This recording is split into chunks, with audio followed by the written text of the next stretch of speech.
오늘의 설교 제목은 하나님의 선택 기준은 무엇인가 입니다. 지난주에는 사울이 아말렉과 전쟁 이후에 하나님께 버림받은 사건을 말씀을 드렸죠. 그렇다면 사울은 왜 아말렉과 전쟁에 이기고도 버림을 받았을까? 침략과 약탈을 일삼아 권력과 부를 누리며 살던 아말렉 왕 아갑을 살려둔 것과 하나님께 드린다고 하는 명목을 내세워 보기에 좋은 짐승들을 끌어왔기 때문입니다. 특별히 이러한 짐승들을 죽이라고 하는 말씀을 어기고 끌어온 것은 약탈 전쟁의 전형이었기 때문에 하나님은 사울을 왕으로 삼으신 것을 후회하셨다 이렇게 말씀하고 있음을 보게 됩니다. 출애굽 공동체인 이스라엘과 하나님이 시내산에서 계약을 맺으셨는데 그 계약법의 핵심은 뭘까요? 그 계약법이 말하고자 하는 건 뭘까? 합의로 문제를 해결하라는 겁니다. 합의로가 누굴까요? 이 합의로라는 말은 사회적인 용어예요. 한 사회 속에서 가장 가난하고 소외된 계층, 즉 고아와 과부와 나그네들을 일컬어 합의로다 이렇게 말합니다. 하나님 애굽 땅에서 400년 동안 종살이하던 합의로들을 구원해내시고 그들과 계약을 맺으셨는데 그 계약의 핵심이 합의로들을 해방시키라는 것이었다는 거예요. 그들에게 자유를 주고 쉼을 주고 온전한 가정을 이루도록 도와주고 차별이나 차등이 없는 세상을 만들라는 것이었습니다. 하나님께서 모세를 통해 애굽에서 종살이하는 합의로들을 이끌어내신 뒤에 시내산에서 다시는 합의로들이 생기지 않도록 하는 법을 공표하게 하셨는데 이것을 시내산 계약법 또는 율법이다 이렇게 부르는 거죠. 하나님은 모세를 통해 법을 제정하고 공표하게 하신 뒤에 이것을 실현할 안정장치를 3중으로 만들어놨는데 안식일, 안식년, 희년 제도예요. 성경이 말하는 거룩한 나라 어떤 나라입니까? 합의로들이 없는 나라예요. 하나님이 가장 미워하시고 싫어하는 것이 있습니다. 약탈과 침략과 보복, 정복 전쟁을 일삼는 것인데 왜 하나님이 이러한 것들을 가장 싫어하시냐면 이러한 것들이 고아와 과부와 나그네 합의로들을 만들어내는 가장 큰 요인들이기 때문에 하나님은 약탈과 정복 전쟁을 가장 싫어하시는 분으로 성경은 말씀하고 있습니다. 성경에는 많은 전쟁 이야기들이 있죠. 그런데 이 전쟁을 일으키는 큰 이유가 두 가지가 있습니다. 하나는 합의로 해방 전쟁이고 하나는 침략과 약탈 전쟁이에요. 오늘 우리는 이것들을 통해서 교회가 해야 할 전쟁이 무엇인가를 생각해 봐야 되는데 영적 전쟁 뭐 그런 말 많이 하죠. 그 영적 전쟁이 뭐냐? 영으로 싸우는 거냐? 그러는 게 아니라 합의로 해방 전쟁이라는 거예요. 이 땅에 많은 사람들이 합의로로 살아갑니다. 토고에는 지금 한 끼도 못 먹는 아이들이 뭐 부징스래요. 어떤 교회 선교사님 말하는데 자기 교회 80%가 하루에 한 끼도 못 먹는데요. 그런 합의로들을 위한 전쟁, 그게 영적인 전쟁이에요. 왜냐하면 합의로들을 만들어내는 것이 사단의 계획이기 때문에 그렇습니다. 구약 성경에서 합의로 전쟁의 전형을 찾자면 여리고 전쟁이에요. 출애굽한 이스라엘이 가나안 땅에 들어가면서 가장 먼저 벌인 합의로 해방 전쟁이 여리고 전쟁입니다. 이스라엘 계약 공동체가 여리고에서 전쟁을 하면서 사용한 무기는 뭘까요? 하나님의 법이에요. 하나님의 법을 선포하고 거룩한 평등의 문화를 보여주는 것이 여리고 전쟁의 무기였습니다. 합의로 해방법이 선포되고 출애굽 공동체의 거룩한 모습을 보여주자 여리고성 내부로부터 이탈자가 나오면서 스스로 여리고성은 무너져 내렸던 것입니다. 아멘. 그렇다면 약탈 전쟁의 모델로 기록된 자는 누굴까? 여호수아 7장에 보면 두 번째 합의로 해방 전쟁을 벌이는데 그게 아이성 전투예요. 그런데 이 아이성 전투에서 이스라엘이 패합니다.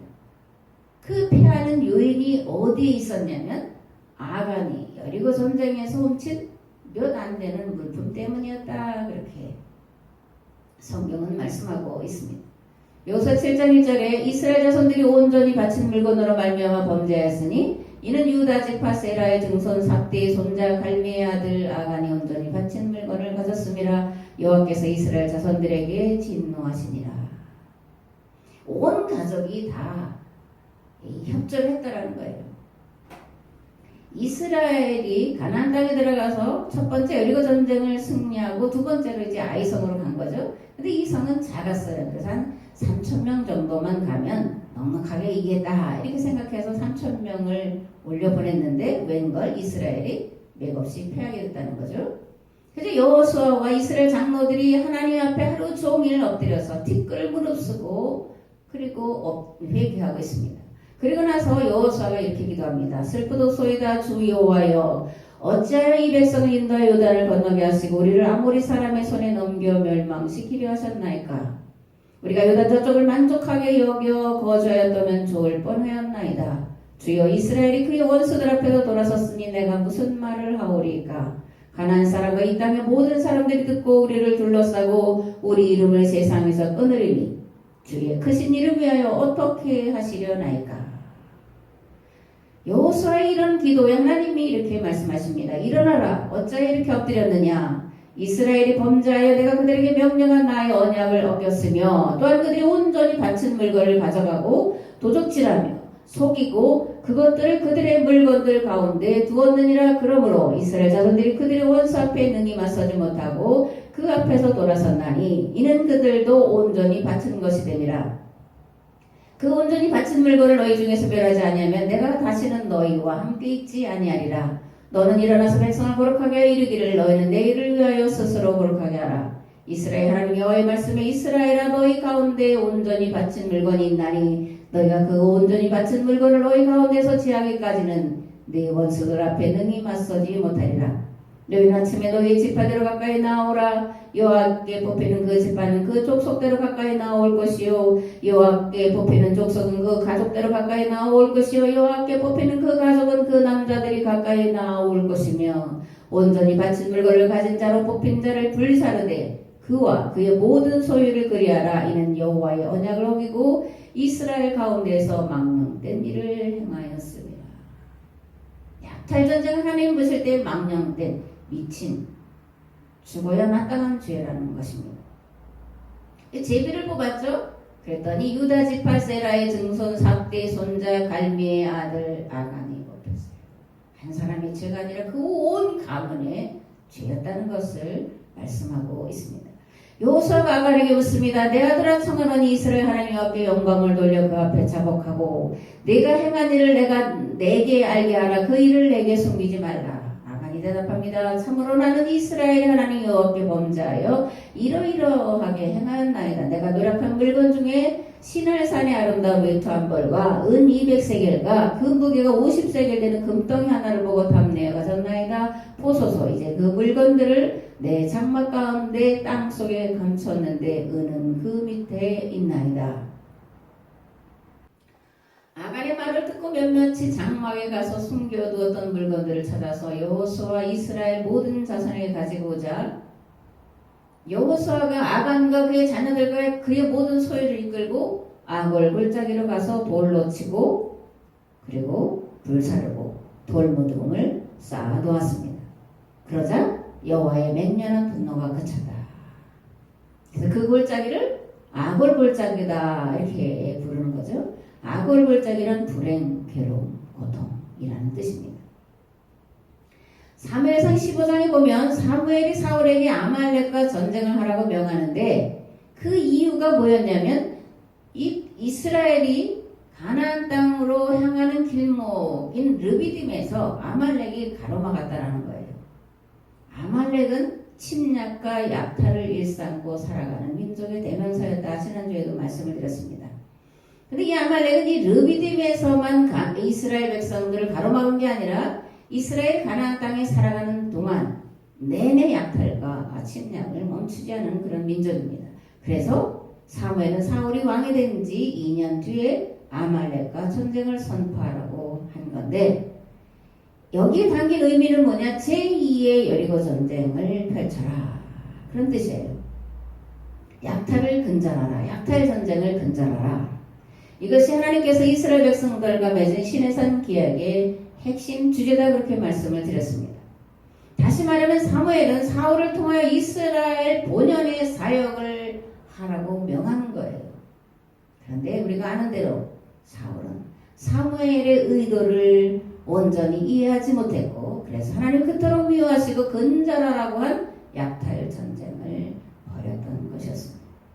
하나님의 마음은 지금도 마찬가지예요. 힘과 권력을 가지고 다른 사람들 것을 빼앗고 자기 배만 부르고자 하는 자를 찾아서 반드시 심판하시는 분이시라는 것을 우리는 분명히 이 기억을 해야 합니다. 한 가지 알아두어야 할 것이 있습니다. 바벨론 포로지에서 포로 생활하던 중심 지파는 유다 지파였죠.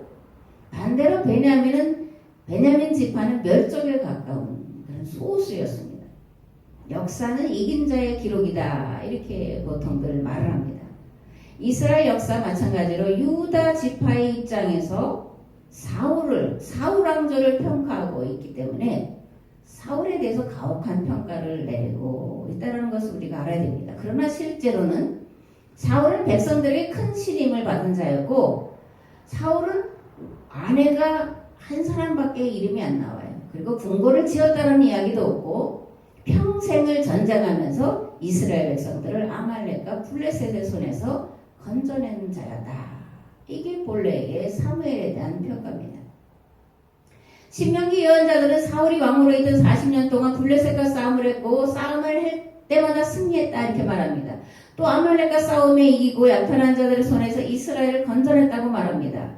사울의 아내의 이름은 아히노암 한 사람뿐이고, 사울은 다윗이나 솔로몬처럼 거대한 왕궁을 짓지 않았고 항상 전쟁에 대비하여 강력한 군사력을 유지하기에 힘썼습니다. 오로지 나라와 백성을 주변 나라들의 약탈과 침략 전쟁에서 보호하기 위해 힘쓰고 애쓰는 삶을 살았다.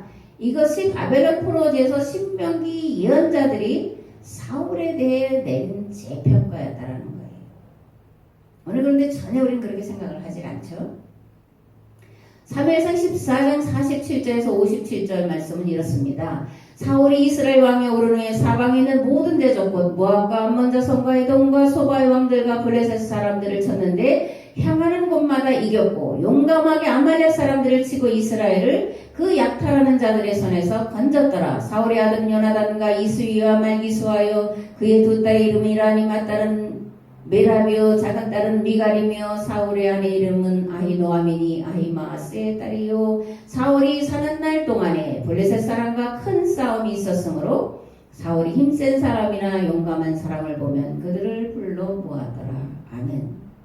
오늘 우리는 사울에 대한 신명기 예언자들이 이런 재평가를 읽어내야 합니다. 근데 이렇게 읽어내지 못하죠. 왜 그럴까? 사마천이라고 하는 중국의 역사가가 있는데 사기라는 책을 썼습니다. 사기쳐도 사기가 아니라 역사의 기록이다, 그런 거예요. 사마천은 BC 1세기 초반까지 살았던 중국 전한 사람으로 중국 역사의 아버지다, 이렇게 부르는 자입니다. 근데 이 사마천이 사기를 기록하면서 실체가 없는 중화사상을 만들어냈어요. 그리고 이 중화사상으로 역사를 기록을 했습니다. 이 중화사상이 오늘날까지 중국인들의 가슴 속에 대모처럼 바뀌어서 오로지 중국 중심으로 세상을 바라보고 행동하고 있습니다. 중화사상이라는 전통과 정통사상의 망령에 사로잡혀 있는 중공은 오늘날 세계 모든 나라에서 싫어하는 물건이 되었습니다. 사상이나 문화가 전통과 정통으로 굳어지면 그것을 새롭게 하는 것은 거의 불가능하다라는 것을 이 사마천의 중화사상에서 우리가 볼 수가 있습니다.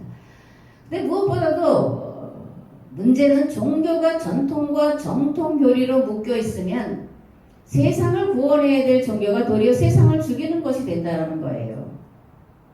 사도 바울은 고린도후서 3장 6절에서 의문은 죽이는 것이요 영은 살리는 것이다 라고 말씀하는데, 쉬운 성경의 번역은 문자는 죽음을 가져오는 반면 성령께서는 생명을 주기 때문입니다 라고 이제 번역을 해놓고 있습니다. 사도 바울이 말하는 의문이란 문자에 담긴 본래의 의미와 뜻을 따라 지켜 행하는 것이 아니라 문자 그대로, 그리고 유대교 율법의 조항을 외형적으로 지키면 의롭다고 인정받는 유대교 율법을 말하고 있는 것입니다. 말과 문자는 죽은 것이 아니라 살아있는 거예요. 그래서 시대를 따라 변하는데 말과 글자 자체가 바뀌는 게 아니라 그 의미가 변화합니다. 그래서 시대가 바뀌면 그 문자에 대해 다시 해석을 해야 돼요.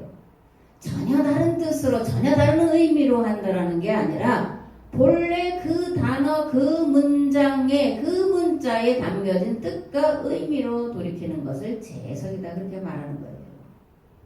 그래서 그것을 본래의 의미와 목적으로 돌이킨 다음에 오늘날 이것이 어떤 뜻이냐 하면 이렇게 하는 것이 설교예요. 사도 바울의 문자는 죽음을 가져오는 반면 성령께서는 생명을 가져다 주신다라고 말하고 있는데, 그렇다면 여기서 말하는 문자는 뭐냐? 시내산 율법이 아니라 바벨론 포로기 이후 바리새인들에 의해 만들어진 유대교 율법을 말하는 겁니다. 유대교 율법이 뭐예요? 헬라 제국의 헬라와 전략을 이겨내기 위해서 시내산 율법 중에서 안식일법, 할례법, 정결례법, 음식 규례 등을 강화시켜서 이것들을 문자대로 지키면 율법을 다 지킨 거다, 의롭게 되는 거다, 구원받은 자다라고 말하는 것. 그것을 의문이다 이렇게 말하는 것입니다. 예수님은 당시 바리새인들과 첨예한 대립을 하셨는데 그 첨예한 대립을 한 것이 뭐냐면 유대교 율법 조항들과 대립이에요. 인과응보 사상, 의인 사상, 선민 사상과의 대립이었습니다. 예수님은 바리새인들이 쓰여진 문자대로 해석하고 적용함으로 살아있는 하나님의 말씀을 죽은 말씀으로, 살리는 말씀을 죽이는 말로 바꾸어 놓았기 때문에 이들을 향해서 뱀들아 독사의 새끼들아 라고 무섭게 책망을 하셨음을 우리가 복음서에서 볼 수가 있습니다. 그렇다면 오늘 우리에게 의문은 무엇일까? 의문, 죽이는 것 무엇일까요? 살리는 게 아니라 죽이는 말씀은 무엇일까? 많이 있지만 가장 대표적인 것이 구속사 신학이에요. 십자가 중심 신학, 구속사 신학. 예수님의 십자가의 대속을 믿기만 하면 구원받는다. 이게 구속사 신학의 중심이고 2000년 기독교 역사의 중핵입니다. 그러면 과연 예수 그리스도의 십자가와 대속을 믿으면 구원을 얻는다. 그것이 맞냐 틀리냐 우리가 한번 생각을 해봐야 되죠. 맞냐 틀리냐보다 예수님이 그리고 성경에서 구원을 어떻게 받는다고 말했느냐 우리가 찾아봐야 됩니다. 예수님은 한 번도 믿기만 하면 구원을 받는다라고 말씀하신 적이 없습니다. 예수님에게 한 간원이 와서 물었죠. 어떻게 해야 영생을 얻을 수 있습니까? 그러니까 뭐라고 대답하셔요? 믿어야 된다 그러셨나요? 계명들을 지켜라. 그렇게 말씀하셨습니다.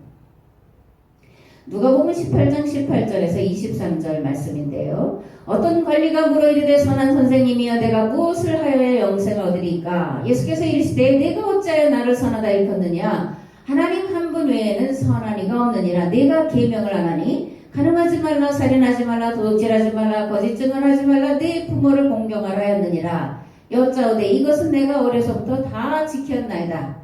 예수께서 이 말을 들으시고 이르시되 네게 아직도 한 가지 부족한 것이 있으니 네게 있는 것을 다 팔아 가난한 자들에게 나눠주라. 그리하면 하늘에서 네게 보화가 있으리라. 그리고 와서 나를 따르라 하시니 그 사람이 큰 부자이므로 이 말씀을 듣고 심히 근심하더라. 어떻게 하여 영생을 얻을 수 있습니까? 그렇게 물었더니 계명을 지켜라. 그때 내가 계명 어렸을 다 지켰습니다. 그러니까 예수님이 한 가지 부족한 것이 있다. 문자대로가 아니라 그 문자에 담겨진 의미를 따라 지켰느냐? 아니지 않느냐? 그렇게 말씀을 하시는 거예요. 야고보서 2장에 보면 이렇게 되어 있습니다. 만일 형제나 자매가 헐벗고 일용할 양식이 없는데 너희 중에 누구든지 그에게 이르되 평안히 가라, 더욱게 하라, 배부르게 하라 하며 그 몸에 쓸 것을 주지 아니하면 무슨 유익이 있으리요? 이와 같이 행함이 없는 믿음은 그 자체가 죽은 것이라. 어떤 사람은 말하기를 너는 믿음이 있고 나는 행함이 있으니 행함이 없는 내 믿음을 내게 보이라. 나는 행함으로 내 믿음을 내게 보이리라 하리라. 내가 하나님은 한 분이신 줄을 믿느냐? 잘하는도다. 귀신들도 믿고 떠느니라. 영혼 없는 놈이 죽은 것 같이 행함이 없는 믿음은 죽은 것이니라.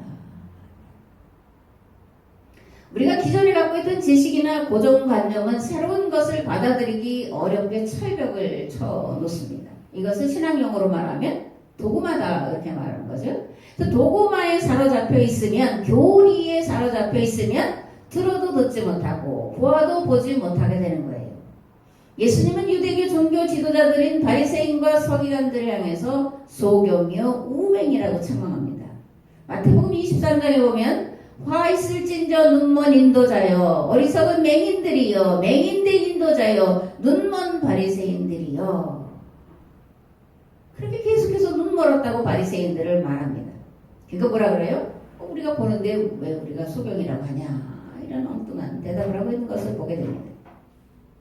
도구마 또는 전통과 정통이라는 대들보를 걷어내고 말씀이 친히 말씀하시도록 마음을 비워내야 말씀하시는 그 본래의 의미를 깨달아 알게 됩니다.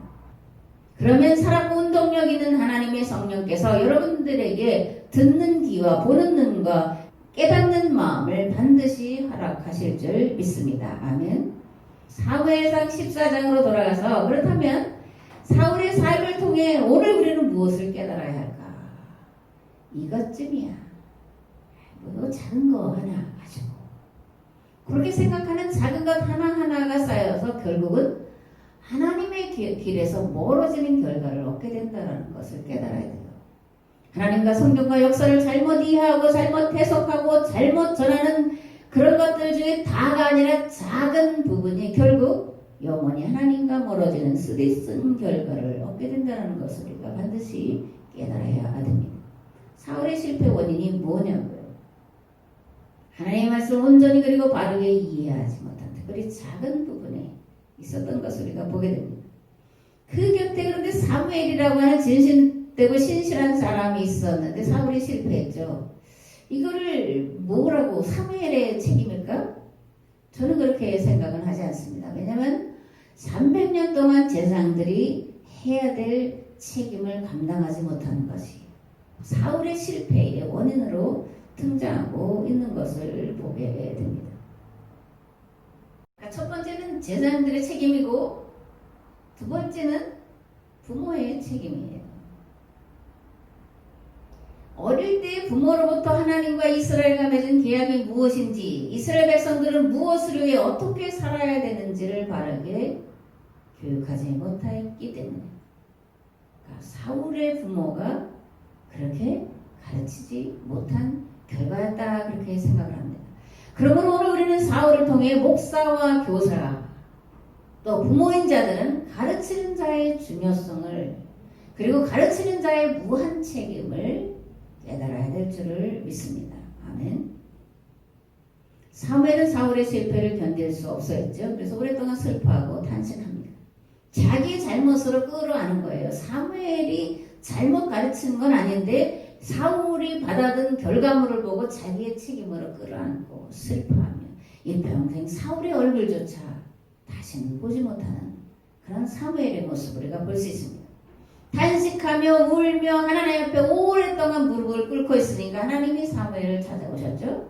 그리고 새로운 사람을 왕으로 세워라 그렇게 말씀을 하셨음을 보게 됩니다. 그래서 이새의 아들 중에 한 사람을 택하라는 하나님의 말씀을 듣고 이새의 집으로 향하는 사무엘을 우리가 만나볼 수 있습니다.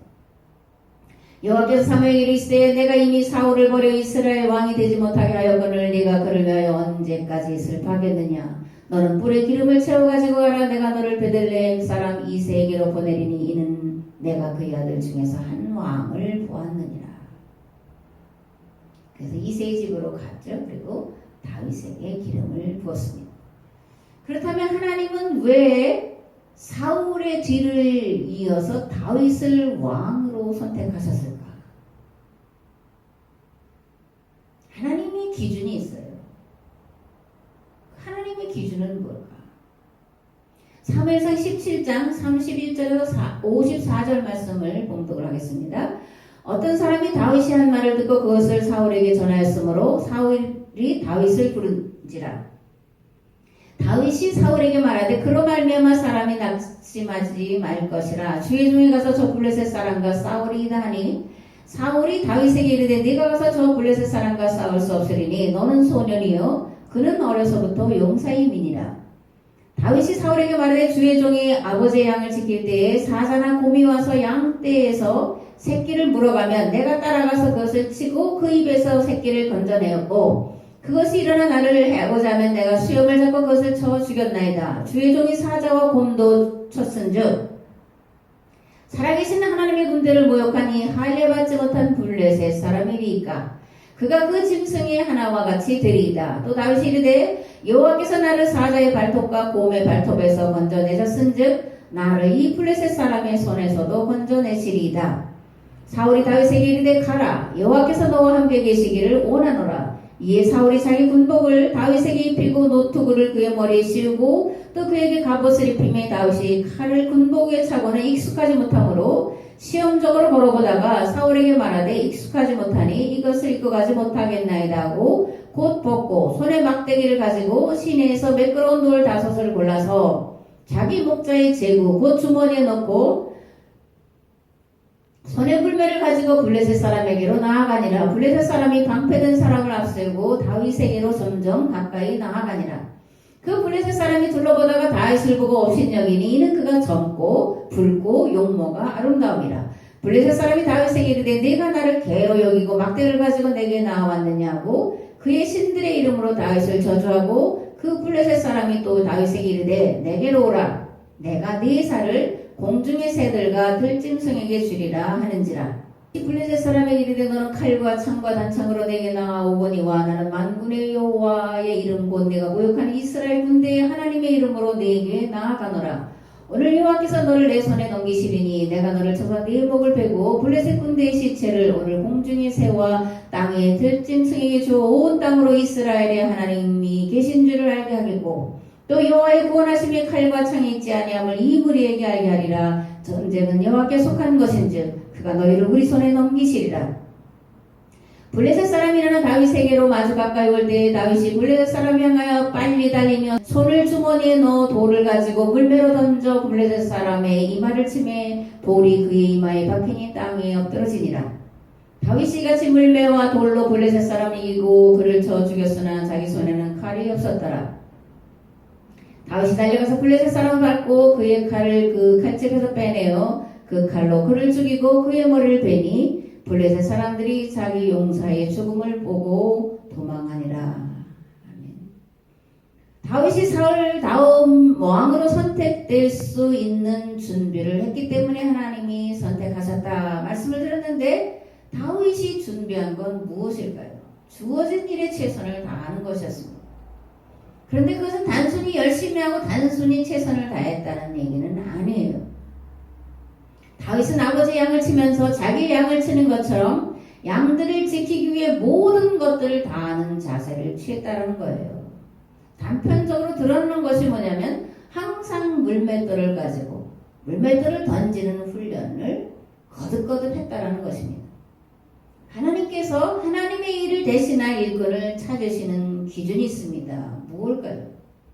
세상 모든 일을 내 일로 알고 임하는 자, 곧 주인의식을 가진 자를 하나님은 찾습니다. 종의식으로는 안 돼요. 사꾼으로는 안 됩니다. 무엇보다 하나님은 눈에 보이는 외모보다 그 마음에 품은 뜻과 생각을 보시는 분인데 그 마음의 뜻과 생각이 하나님의 마음, 하나님의 뜻과 같은 자를 하나님은 하나님의 일꾼으로 부르시는 거예요. 이세 6 아들은 외모나 실력으로나 나이로나 다윗보다 출중했습니다. 그러나 다윗과 같은 마음을 갖지를 않았어요. 아버지의 것을 아버지의 것으로 쳤지 자기 것으로 치지 않았습니다. 모든 방법을 다 동원해서 양들을 지키려고 하지 않았다는 거예요. 그래서 막내 아들 다윗이 선택이 되었던 것입니다. 하나님의 자녀다. 우리가 그렇게 생각합니다. 하나님 아버지라고 부르니까 그럼 하나님의 자녀의 권세, 하나님의 아들과 딸들에게 주어진 권세가 뭐겠어요? 모든 만물을 나의 분신으로 받아들여 돌보고 보살피는 거예요. 모든 만물에 대해서 주인의식을 갖는 것이 하나님의 자녀의 권세예요. 그래야 양을 위하여 목숨을 내놓는 겁니다. 모든 만물에게 모든 사람들에게 복음을 전할 수 있는 거예요. 다윗은 골리앗과의 싸움에 나아가기 전에 자신을 만류하는 사울에게 이렇게 말합니다. 주의 종이 아버지의 양을 지킬 때에 사자나 곰이 와서 양떼에서 새끼를 물어가면 내가 따라가서 그것을 치고 그 입에서 새끼를 건져내었고 그것이 일어나 나를 해하고자 하면 내가 그 수염을 잡고 그것을 쳐 죽였나이다. 주의 종이 사자와 곰도 쳤은즉 살아계신 하나님의 군대를 모욕한 이 할례 받지 않은 블레셋 사람들이니까 그가 그 짐승의 하나같이 되리이다. 내가 골리앗을 사자나 곰과 같이 쳐서 죽이겠다 그런 거예요. 하나님은 골리앗과 당당히 맞서기 위해 만군의 여호와 곧 이스라엘 군대에 하나님의 이름으로 내게 나아가노라 선포하고 나가는 다윗과 함께 하셔서 이기게 하셨습니다. 근데 여기서 말하고자 하는 요점은 다윗의 용맹을 말하고자 하는 데 있지 않아요. 다윗에게 중요한 경험을 시키고 계시다라는 것을 말하는 데 있습니다. 지금 하나님께서 다윗에게 경험시키고 있는 것은 무엇일까요? 거룩한 전쟁을 경험시키는 거예요. 그리고 앞으로 다윗이 치러야 할 전쟁은 곧 하나님의 전쟁이요 거룩한 합의로 해방 전쟁이라는 것을 가르쳐주고 있다는 것을 우리가 읽어내야 합니다. 아멘. 구약에서 하나님을 만군의 여호와다 이렇게 부르는 것을 보셨을 거예요. 여기서 만군이라는 뜻은 뭘까? 만군. 많은 군대 뭐 이런 의미로 이제 이해를 하는데 여기서 만군이라는 건 뭐냐면 하나님 만드신 모든 피조물들을 말하는 거예요. 창세기 2장 1절에 천지와 만물이 다 이루어지니다라는 히브리어 원문을 보면 그들이 완성되어졌다. 그 하늘들 그리고 그 땅 그리고 그 모든 그들의 군대 무리들 이렇게 되어 있습니다. 그래서 이걸 다시 이제 완전한 문장으로 만들면 그 하늘과 그 땅과 그들의 모든 군대가 완성되었다라는 뜻이에요. 그러니까 만물을 만군이다 이렇게 표현을 하고 있습니다. 신명기 4장 19절에 보면 그리고 내 눈을 하늘로 들어 해와 달과 별들 곧 하늘의 모든 군대를 내가 보고 이렇게 말해요. 해와 달과 별들 하나님 만드신 모든 우주 만물들을 하나님의 군대다 그렇게 말을 합니다. 여호와의 전쟁에 이제 많은 도구가 사용돼요. 특별히 계약 갱신을 할 때 하나님의 군대가 사용이 됩니다. 그럼 여호와의 전쟁, 거룩한 전쟁, 계약 갱신 때에 하나님이 사용하신 하나님의 군대는 뭐라는 거예요? 만물들이에요. 그래서 하나님이 특별히 출애굽할 때도 그랬고 또 여러 가지 이제 구약의 전쟁 이야기들을 보면 하나님이 동원하시는 게 있어요. 뭘 동원하시죠? 천둥과 번개, 메뚜기 떼, 동풍 그런 걸 이제 가져다가 싸워서 이기게 하세요. 이게 하나님의 군대라는 거예요. 또 탐심을 가진 그들에게 자중질환이 일어나도록 하시는 것을 보게 됩니다. 오늘 다윗의 물맷돌을 하나님이 거룩한 전쟁의 도구로 사용하시는 거예요. 다윗의 용맹이 아니라 하나님이 다윗에게 함께하고 계시다라고 하는 것은 너는 이제 거룩한 전쟁을 해야 된다라는 것을 보여주시기 위해서 그 물맷돌 던진 것을 이마에 정통으로 맞게 하시는 거예요.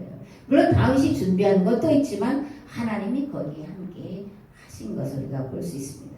기드온의 횃불과 항아리 그리고 풍설 그런 것들을 하나님이 이용하시는데 이게 다 만군이라는 거예요. 하나님이 사용하시는 군대 그리고 무기다 그런 거예요. 사무엘은 다윗과 골리앗과의 싸움을 멀찍이서 바라봤을 거다 그런 생각을 하게 됩니다. 그리고 간절한 마음으로 기도했을 거예요. 사울의 실패를 거울 삼아 사울의 실패를 반복하지 않게 하옵소서. 반드시 하나님의 뜻을 바로 깨달아 알고 그 뜻을 실현하는 자가 되게 하옵소서. 이게 정말 간절한 마음으로 이제 다윗을 바라보면서 사무엘이 기도했을 거라 그런 생각을 합니다. 하나님 오늘도 하나님의 모든 것을 맡길 자를 찾고 계시는 줄 믿으시기 바랍니다. 하나님 나라 하나님의 의를 이루는 것을 존재 목적과 존재 이유로 알고 살아가는 자를 찾고 계시는 줄 믿으시기 바랍니다. 2000년 기독교 역사가 잃어버린 계약법의 의미를 알고 계약법에 담긴 하나님의 뜻을 이루기에 오로지 마음을 다하고 힘을 다하고 뜻을 다하여 그 길과 방법을 찾고 또 찾는 자를 찾고 계시는 줄 믿으시기 바랍니다. 하나님 이들에게 만군을 보내셔서 반드시 그리고 속히 이기게 하실 줄 믿습니다. 오늘 말씀을 듣는 우리 모두가 만물이 탄식하며 하나님의 아들들이 나타나기를 고대하는 이 세대 속에 하나님의 아들들로 하나님의 자녀의 권세를 가지고 이 시대의 문제를 끌어안고 눈물과 탄식과 포기할 수 없는 마음으로 기도하셔서 이 시대를 살리는, 한국교회를 살리는, 세계를 살리는 그런 일들을 감당하는 하나님의 복된 도구가 되시기를 우리 주님 예수 그리스도의 이름으로 축복합니다. 아멘. 이제는 길과 진리와 생명 되신 예수 그리스도의 은혜와 아버지 하나님의 무한하시고 극진하신 사랑하심과 성령님의 감화, 감동, 교통, 역사하심, 하나님의 말씀을 더욱 깊이 깨닫고 온전히 깨달아라. 하나님의 뜻을 이 땅에 실현하기를 다시 한번 결단하고 돌아가는 우리의 삶의 자리 위에, 이 교회 위에, 이 나라, 이 민족 위에 이제부터 영원토록 함께 하옵시기를 간절히 축원하옵나이다. 아멘.